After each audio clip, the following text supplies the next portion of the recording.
साथियों, कहते हैं प्रतिभा उम्र की मोहताज नहीं होती, बस उसे पहचानने और निखारने का अवसर चाहिए।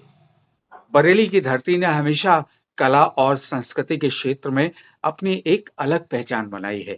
आज हम आपको मिलवा रहे हैं एक ऐसी युवा प्रतिभा से जिनके हाथों में रंग है, मन में कल्पना है, कला के प्रति गहरा समर्पण है। चित्रकला के क्षेत्र में अपनी पहचान बना रही बरेली की यंग अचीवर अंशिका अग्रवाल आज हमारे साथ फोन लाइन पर जुड़ रही हैं। अंशिका की चित्रकला में केवल रंगों की खूबसूरती ही नहीं, बल्कि हमारी संस्कृति, हमारी आस्था, हमारी परंपराओं की भी सुंदर झलक दिखाई देती है। तो आइए सीधे उनसे ही बात करते हैं।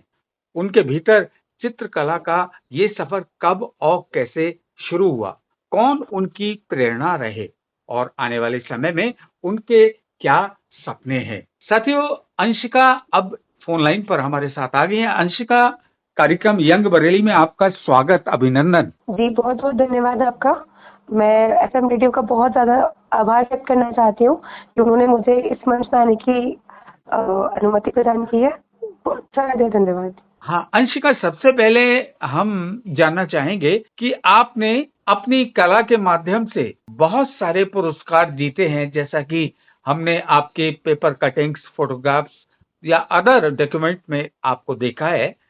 तो थोड़ा सा आप सबसे पहले उन अचीवमेंट के विषय में या कला के क्षेत्र में आपकी रुचि कैसे जागृत हुई, कैसे आपका इस क्षेत्र में आना हुआ, बताएं। मैं बताना चाहूंगी कि कला में रुचि तो ये तो मेरे बचपन से ही थी, लेकिन जैसे जैसे मैं बड़ी होती गई, मेरा स्कूल स्टार्ट हुआ, कहीं ना कहीं वो एक जो प्रतिभा छुपी हुई थी उसको निखारने का काम मेरी शिक्षिकाओं ने किया है।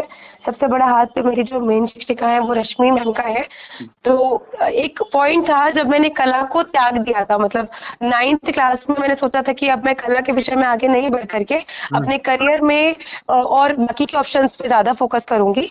तो उस पॉइंट पर मेरी मैम ने मुझे पहचाना और उन्होंने मुझे बोला कि नहीं, तुम कला में ही आगे बढ़ो और उसी में ही अपना करियर बनाओ।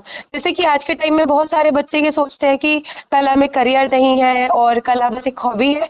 तो मैं उन बच्चों को भी ये कहना चाहूंगी कि बिल्कुल कला के क्षेत्र में बहुत अच्छा करियर है और जिस तरह से मेरी मैम ने मुझे निखारा है, एक तरह से मैं कहूँगी, उसी तरह से आगे बच्चे भी इसको अपना करियर बनाए और अपने भविष्य को एक उज्जवल भविष्य के रूप में उजागर कर सकते हैं भविष्य। बहुत बढ़िया बात कही आपने अंशिका, और आपकी इन बातों से हमारा यूथ जरूर प्रेरणा लेगा। बहरहाल एक अगले क्वेश्चन की ओर चलते हैं कि आपकी एक पेंटिंग रही है जिसमें आपने प्रधानमंत्री जी को, जो अयोध्या का श्री राम मंदिर है, उसके सामने खड़ा दिखाया है, और वो पेंटिंग आपने प्रधानमंत्री जी जो हमारे देश के हैं उनको भेजी भी थी और वहां से आपको प्रति उत्तर में बहुत सराहना मिली है।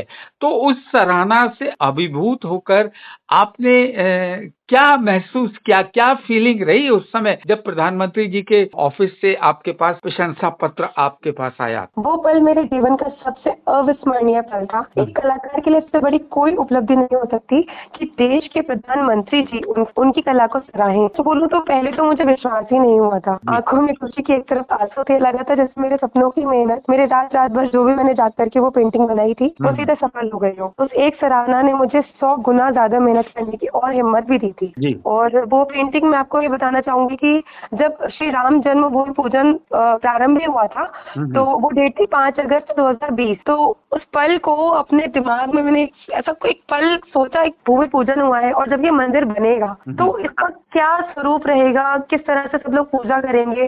तो बस वो जो एक इमेजिनेशन थोड़ी सी माइंड में आई थी, तो उसी को जब मैं चित्र पर बनाने बैठी तो वो अपने आप ही बनता चला गया। और मैंने उस टाइम पे भी ये नहीं सोचा था कि ये पेंटिंग उन तक पहुंचेगी या मेरे पास उनकी सराहना आएगी। वो बस एक छोटी सी इमेजिनेशन थी जिसको मैंने सोचा कि क्यों ना मैं इसको अपने चित्र पर उकेरूं। एक भगवान के प्रति एक सम्मान था। क्या बात है, बहुत ऐसे ही आप लगे रहिए अपने कला के क्षेत्र में।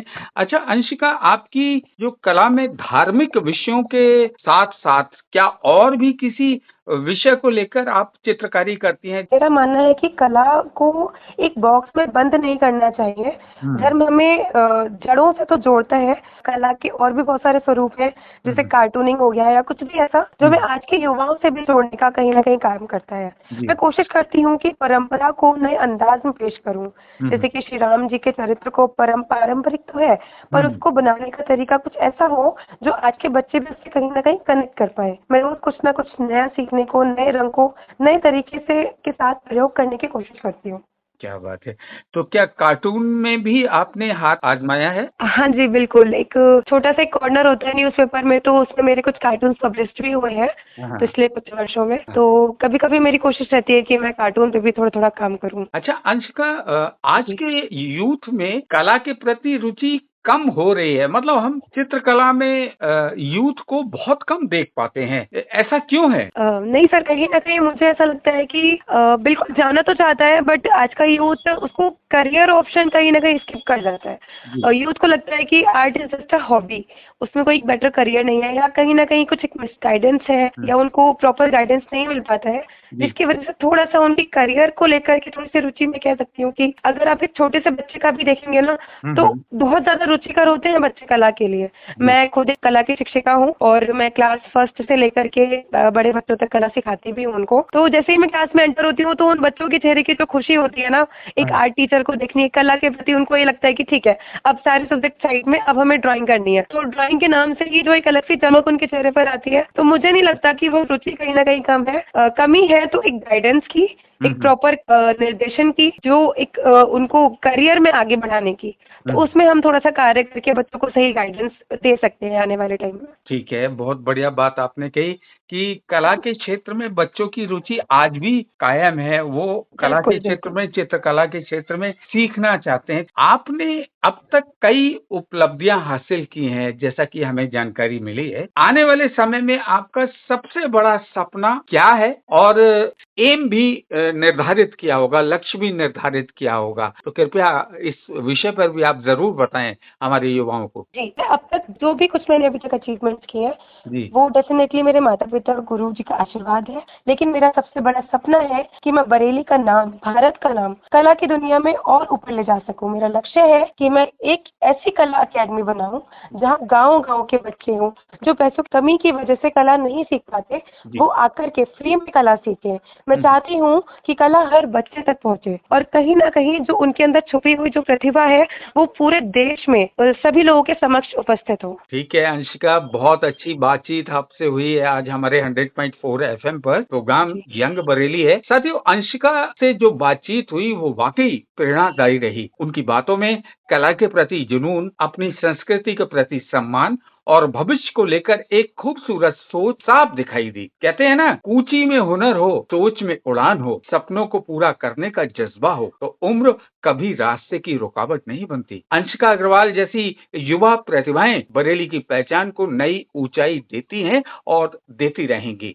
दूसरे युवाओं को भी अपने हुनर को पहचानने, आगे बढ़ाने की प्रेरणा देती रहेंगी। अंशिका, आज कार्यक्रम यंग बरेली में आपने समय दिया। हमारी ओर से आपको बहुत सारी भविष्य के लिए शुभकामनाएं। आपका बहुत बहुत धन्यवाद। Thank you so much sir for inviting me. Thank you.